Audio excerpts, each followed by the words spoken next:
You're listening to the Time to Level Up podcast. I'm your host, business life coach Andrea Liebross. I help women in business commit to their own growth personally and professionally.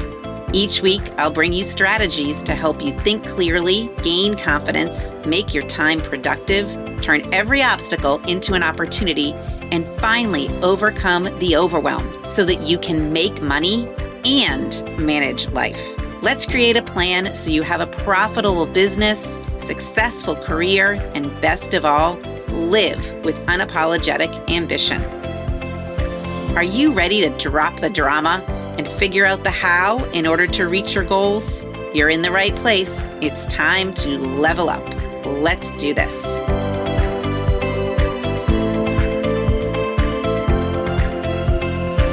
Hello, my friends. Welcome back to the Time to Level Up podcast. I am excited about today's episode on delegating.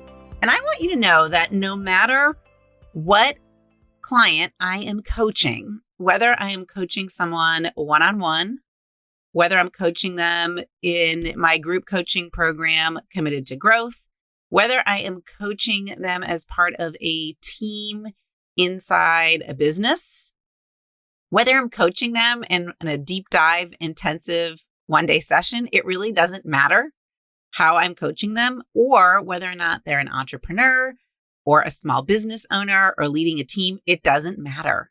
Delegation is a topic that people get excited about, but yet squirm about because they don't quite know how to do it. And I think we are always delegating. It doesn't even have to be at work. It can be at home. Right? So if we can make ourselves experts at delegation, we are going to be better off. So before we get started, just a reminder, hey, if any of those ways I just mentioned to you, ways in which I coach people, interest you, shoot me an email or direct message me or head to my website and let me know if you're interested in learning more about it, because what happens is that pretty much every quarter, every 6 months, clients are done with coaching or they're starting coaching, or coaching is cyclical. Sometimes I work with someone for years. Sometimes it's only 6 months. It really doesn't matter. But around June, which is when you're going to be listening to this episode, I usually have a few spots available and I would love to work with you. Okay. What we're here to talk about today is delegation, to kind of demystify a skill that really so many women struggle to master. Today, I want to show you how to get the result you want every time from delegation. And first off, it is kind of way harder than it looks, which is why people kind of squirm. They think that this should come naturally to them, like everybody should know how to delegate. And at some point when you're a mom or a leader or a business owner, you're going to need to delegate. And it can look different in different parts of your life. But no matter what part of your life, we often think we have too much on our plates. And at some point, if you're leading anything, even if you're leading your kids, you will have to delegate. But we don't grow up learning how to delegate well, nor are we really taught how to delegate in school, and nor are we trained in whatever profession we've been trained in on how to do it. So a few weeks ago, when I talked to Krista Smith, we talked about whether or not you should farm it out or figure it out. And if you are going to farm it out, you probably need to do some delegating. And then last week in my conversation with Terry Fisher, who was talking about being a working mom, she figured out that delegating has helped her be a better working mom. And in my business, when I work with my clients, I hear things like, I delegated something to someone, or I delegated it to my assistant, or I delegated it to my son. And I thought I was super clear, but the results were horrible. Not at all what I wanted. Or sometimes my clients will say, people keep coming back to me for more directions, and I already told them what to do. And then they say, why are they coming back? Why do they have so many questions? And if I'm going to have to answer this many questions, I should have done it myself, right? If I'm going to try to delegate and I have to answer all these questions, then I should have just done it myself. So I've felt this way too. And I hear from people all the time that when they delegate, they sometimes get back the complete opposite of what they had in mind. Or they think that they're spending too much time on explaining the delegating, or the person they've delegated to has also spent too much time doing whatever it was, right? And why can't they just get it done? Okay. So think about in your home. Sometimes I will delegate something to my kids and they get it done in 10 minutes. But I think to myself, I really wanted them to be more intentional and spend more time on it. So sometimes time, when we talk about delegating, it's all relative. We think people should be spending more time or less time. And again, this is a reason that we tend to give up on delegation and do things ourselves that really could be done by someone else or someone in your family or an assistant or whatever. Okay, so before we go any further into this delegation episode, I want to encourage you to do something. I want to encourage you to share the link to the episode in your social media feeds or in a text and tag me, but don't just tag me, tag them so that they see this. Okay, because this is one of those episodes that you're probably going to immediately think of somebody you wish were listening to it. Okay, back to what happens. So, especially for the small business owner or the solopreneur, we decide as we are coaching, and I'm working with them, that it would be an excellent idea for my client to delegate some of the administrative tasks, or it would be an excellent idea to hire a virtual assistant. And honestly, it terrifies them. They'll say to me, I don't know what to do with that person if I were to acquire that person. What would I do with them? And aren't I going to be spending all of my time trying to figure out how to keep them busy? That's a huge fear sometimes. We worry about how we're going to keep them busy. But the cool thing is that delegation is a skill, just like everything else you do. You can learn to do it well. And if you do it well, it's going to enable you to scale your business or grow within your career, to be able to leverage your work and to keep you focused on the things you really do well and only you can do. So if you're not the only person in the world that can do something, then probably it can get delegated. If you go back to episode 4, when I talk about time, go listen to that episode 4 if you haven't done that already. Delegation is one of the ways in which we can get things done. And I have done a lot of research on how to best delegate, and I've boiled this down for you to 5 key pieces of information that you need to communicate in order to delegate effectively. It's kind of like the success plan for delegation. Okay. And I have borrowed in this a lot of concepts that come from Michael Hyatt. I think he has a great way of thinking about delegation and delegating. So here we go. Here are the 5 ways or 5 steps, key pieces of info that you need to communicate in order to delegate. Here's number 1. So the first key piece of info is to get a clear description of the project. Guess what? People really are not good at reading minds. I mean, we really hope that they can read our minds. Okay, we really hope that our family members can read our minds. We really hope that our assistants are good at reading minds. But the truth is, they're just not good at reading minds. And I'm really probably not good at reading your mind either. So there are ways and there are tools and things you can do so that you can get yourself set up so that they can read your mind. But you have to put the work in first. So the first key piece of info is to start with that clear description of the project. And this is a description of the project overall and your intended outcome. All right. So this sets up expectations for the direction you want to move in and the scope of the project. So this can be done in just like 1 or 2 sentences. And you can get really, really clear about what this project is going to be. So an example might be, this is an example that I sometimes have. I ask my virtual assistant, Linda, who is amazing, hey, can you create a 1-page document outlining the process for onboarding a new client? Okay. Sometimes I will delegate things to a family member. Hey, can you book the restaurant for the 17-year-old birthday party on February 17th for 10 guests? Okay. Or it could be, and this is something that's happening with one of my clients right now. Hey, I'd like you to conduct screening interviews with our top 3 candidates within the next 2 weeks. Okay. So notice all those sentences were super clear.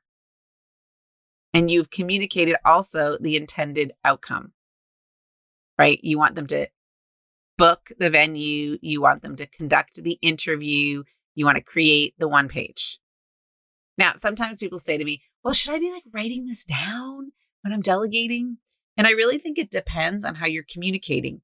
Sometimes we're delegating through email or text message, or sometimes we're in a meeting and we just need to say, hey, can you take care of this? I think the main thing we want to do, regardless of the format in which you are delegating, is to be really, really clear in just 1 or 2 sentences when we describe the project.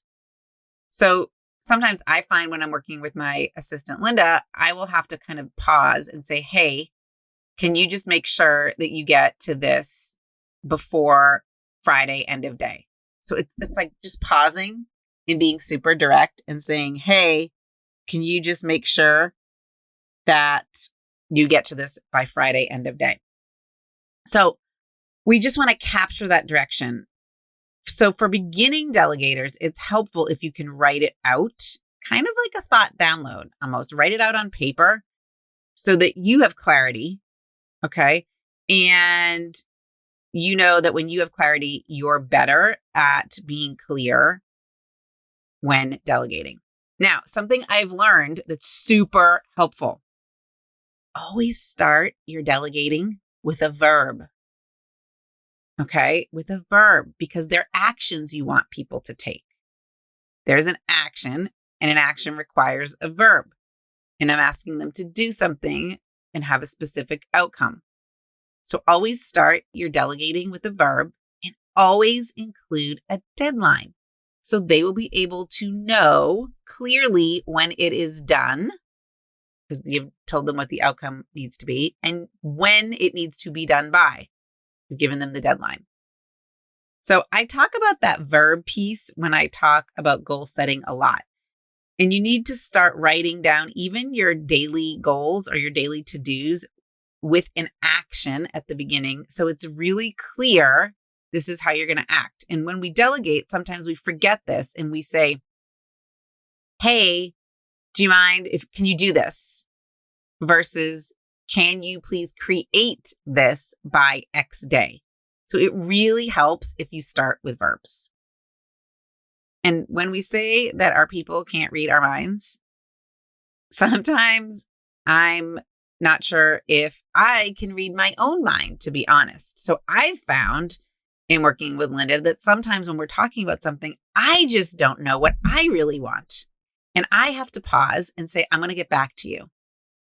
And I think pausing and reflecting that I'm not clear on what I really want is part of getting good at delegating. Because when you know you don't have clarity, you can't expect them to have clarity. I can't expect Linda to have clarity if I don't even know what I'm talking about, right? It's kind of like when you parent your kids and you're disappointed in their behavior, But if I really haven't set the expectations of what I really want this to look like, then I really can't be disappointed in them. So yes, getting clarity before you start handing things off is always important. Have you ever read the book, The 7 Principles of the Highly Most Effective People? One of those principles is begin with the end in mind. So same type of thing. You have to be clear about what it is you're delegating, what the end result is that you're looking for, the outcome, and when you need it to be done by. And if you start there, if you get clear on all of that, then everything else is also much easier. The benefit is that you're communicating all of this early and nobody has to do any guesswork. Okay, we're up to number 2. So second piece of information you need to communicate when delegating. So remember, you have to be clear. You have to tell them your outcome and you have to tell them the deadline. But you also, now number 2 is giving them a clear rationale. It's like your why. Simon Sinek always says, what's your why? So it's so much easier when people have the context in mind because that helps them to fill in maybe some of the details they otherwise wouldn't have, right? And if they understand the why, what's driving the what, then they can fill out the kind of bigger picture. And they're much more likely to execute in a way that pleases you and satisfies the outcome you want. So I found this to be true both with my husband and Linda. I haven't figured out how to communicate both what he or she needs and what I need, which has been really fun and interesting to see. But it includes a lot of context and a lot of why. So for example, trying to communicate the why would look like the success of the quarterly happy hour that I'm putting on this month depends on if the people there are interacting. And to get everyone relaxed and engaged, we need a venue that is nearby, that's large enough for our group to spread out, that has access to food and drinks. And I also want this to get scheduled right away because as everybody is emerging after COVID, I think spaces like this are at a premium. Okay, so my why I'm doing this is because I want people to be interacting and engaged. And my why I'm telling her to do this now is because I think these spaces are going to be at a premium. So basically, I'm telling somebody to schedule a happy hour, but I want them to understand what that day is going to feel like and why it matters when Linda's looking for the venue. Okay. And I really like this because I think it gives the person you're delegating to buy-in. It invites them to buy in. They see why what you're saying is important, why it matters. So they actually sign on to it in a way in their heads. It's not just something I've decided to do because I want to. It's not just something I've decided to delegate to them because I want them to have busy work. It's something that I really want to happen and I need their help. And this is why.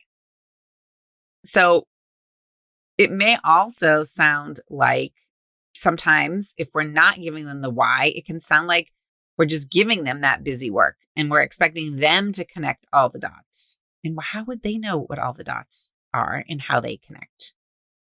Doesn't everybody want to be part of a larger story? They want to be someone who has value and purpose. And by giving them your why, okay, as the delegator or the leader, you can help them make those connections to give them purpose.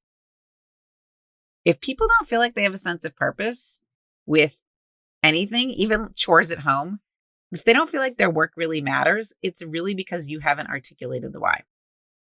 So the first piece to communicate is a clear description of the project.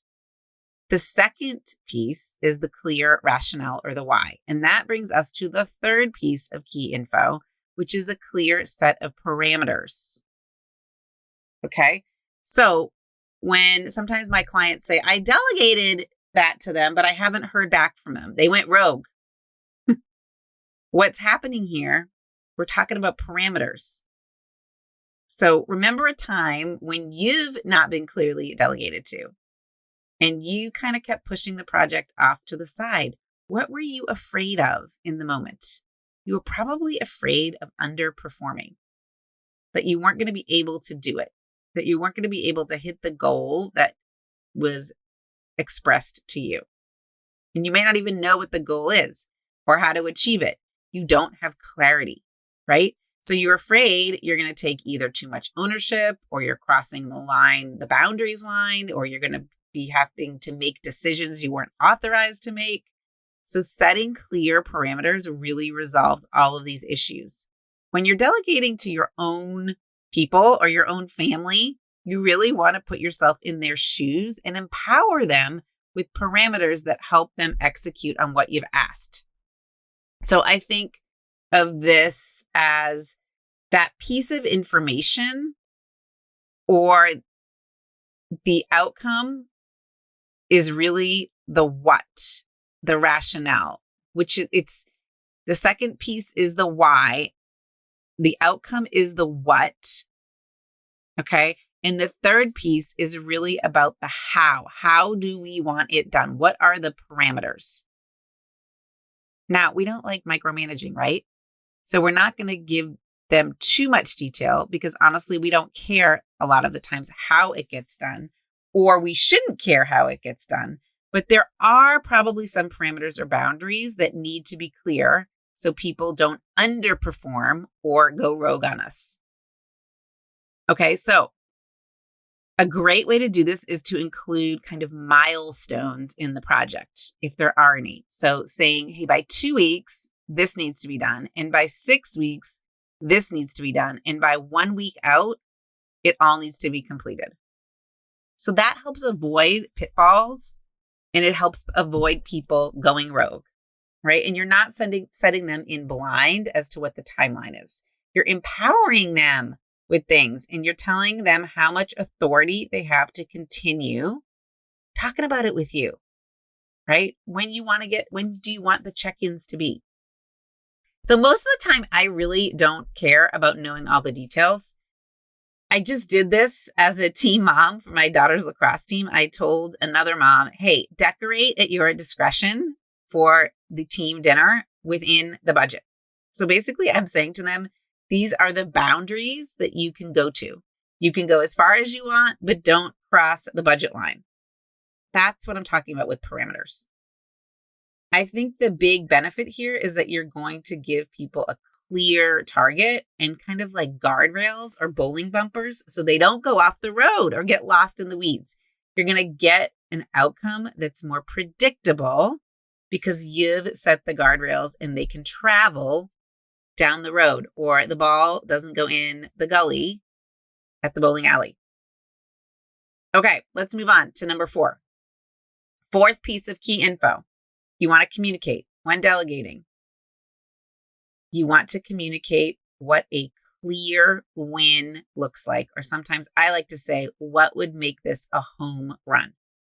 And I think this is my favorite secret to delegation. I just did this the other day. So I was asked to put together a speaking engagement, a keynote, and I asked the delegator, what would make this a home run for you? And she's like, no one ever asked me that. So I just think this is where most people miss the mark. I just think people need to know, and I wanted to know what the win would look like. So you, as a leader or a mom or a business owner, need to know what the win looks like. A lot of times I hear my clients say, it just didn't meet my expectations, or I feel like they could have done it better. And I think sometimes that's because as the delegator, we really didn't think about the win. Do you think that they could have done it better? And how would you have done it? What would have made it more of a win? But if you're not communicating that, then how are they supposed to know? Okay, so in some corporate settings, they have a thing called lag measures, which is after something's been executed, they evaluate instead of turning what this win might look like into a lead measure. So before the result is on the scene, think about what would make it a win and communicate that. This is what takes your delegation to really that next level, and you become an expert delegator. If you can describe the win or what the home run would look like and share that vision with your team. So it's almost like when I say to my clients, imagine your future self.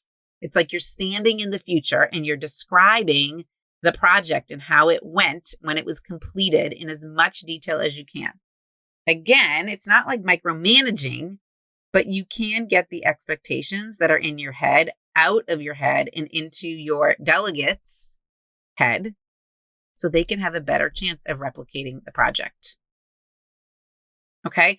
But the win at the end that you're communicating has to align with the previous instructions that were given.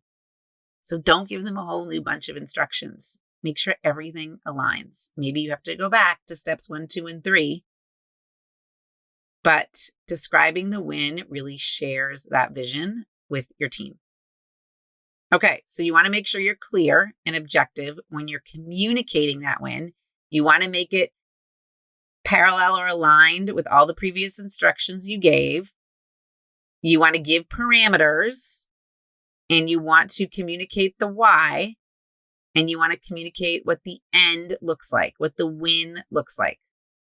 Okay, so going back to my happy hour, I want everybody to be fully engaged, okay, and relaxed and comfortable, because that is what's going to make this a win for me. So it's in stepping into my future and describing what I see at the happy hour.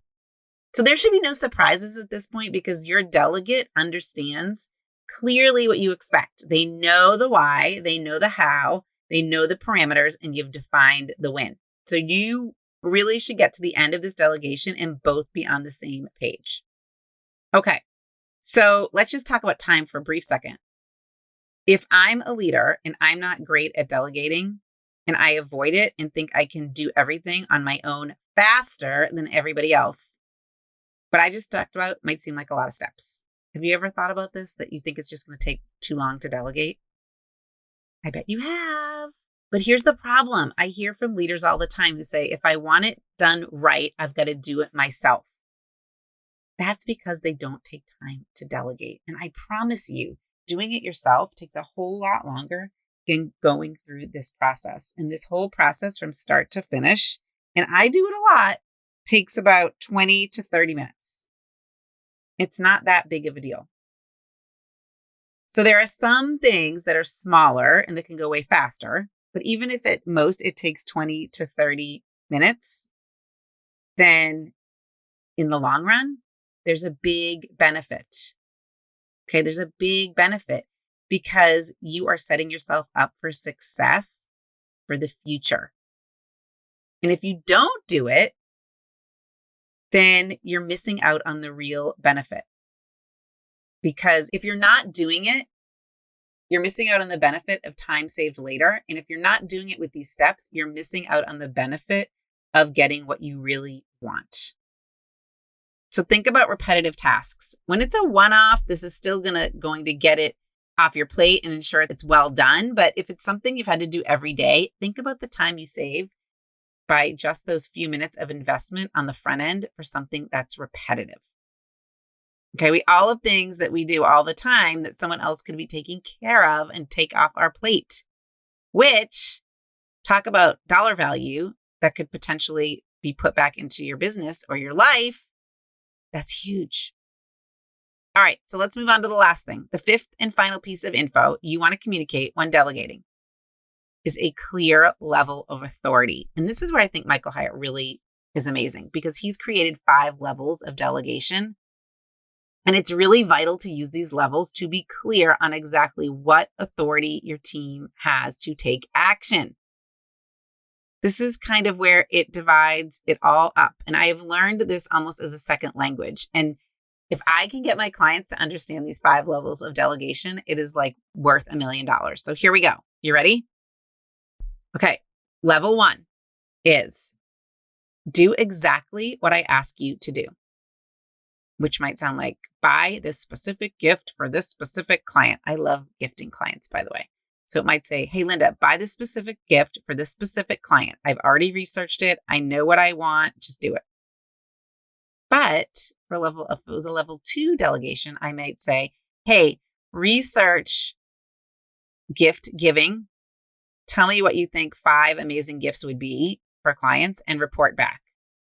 So this is kind of when I'm not really sure what I want to buy as the client gift. So I say to her, why don't you go out there and do the research and give me the options and come back and present them to me? But if I were a level 3, so I'm moving up the ladder, okay, this is kind of giving her a little more authority. I would say, go research gift giving, outline the options, and then come back to me with your recommendation. Okay, so she might come back and say, hey, I looked at 5 different gift options. Here's what I recommend for this specific client, and here's why. Now, if we want to go to level 4, we're almost at the top. This says, hey, Linda, go research and then just make a decision and tell me what you did. In other words, like, buy whatever you think is best, send it to the client, and then tell me what you did so that I know when I next talk to the client what they got and I'm informed and I don't act surprised like I didn't know what you bought for them. And then a level 5 would be, hey, Linda, make whatever decision you think is best. I don't even need to know. So level 5 is my favorite, by the way, because I love to be able to just hand things over. And obviously, with all the things we've talked about so far, to be able to hand it over to her and know she can run with it.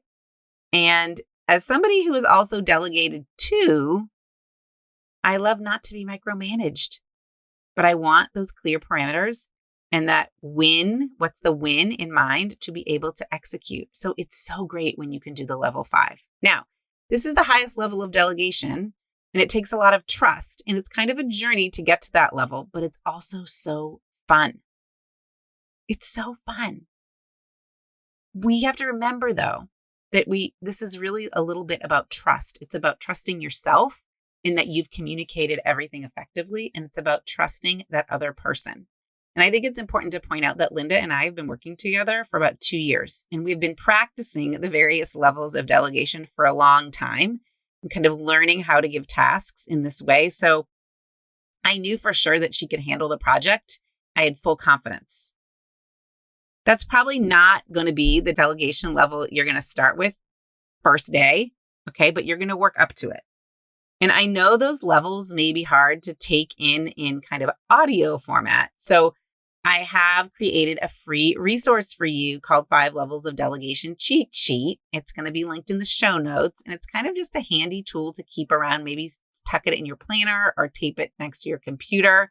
So next time you're talking to someone, you may want to kind of review, where are you in this process? Like, at what level of delegation are you comfortable with? And where is there room for growth?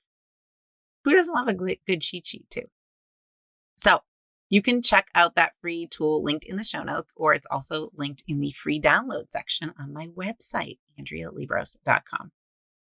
All right, we covered a lot of ground today. This is kind of a longer episode, I know, but I really, really, really want you to get great results from delegating when you communicate the right information. And the 5 key pieces we've talked about are a clear description of the project, a clear rationale, a clear set of parameters, a clear win or what's a home run, and then that clear level of authority. So as a reminder, don't feel ashamed if you struggle with this. And if this resonated with you, some of these things we talked about resonated, always know that you can run something by someone else so that you don't get the frustration from someone going rogue, or you don't start telling yourself, oh, it's always faster if I just do it myself. If you feel that way, don't feel ashamed about it, but get yourself the support you need to become a better delegator. Okay? I hear this a lot from my coaching clients. I hear this a lot from business owners that I work with that have teams of 2 people or 20 people. Okay? That they just, they wish they were better delegators. Just know that there is a better way, and it takes a little bit of discipline, and it takes a little bit of learning on your end and an investment on the front end to be able to delegate like a pro. But once you get it down, your people are empowered to execute on your behalf, and you're going to save a ton of time for yourself.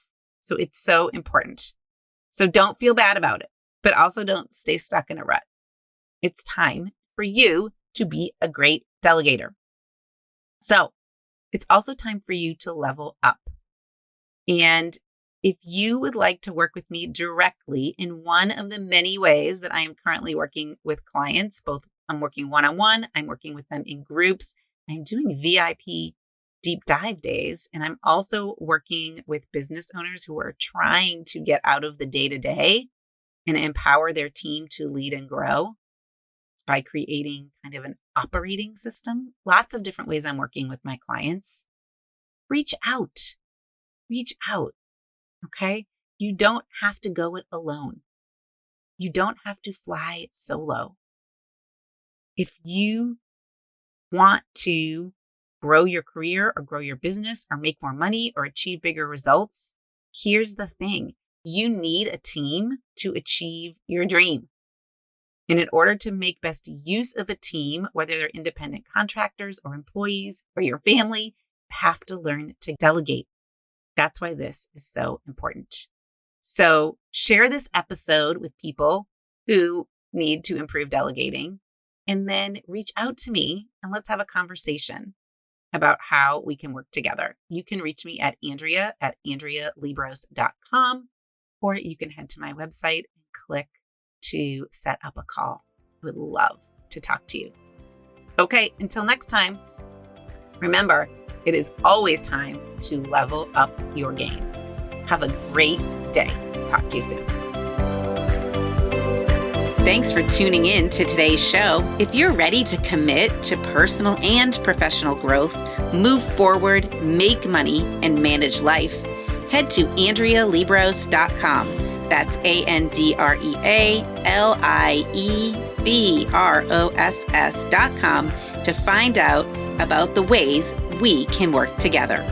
Until next time, go level up.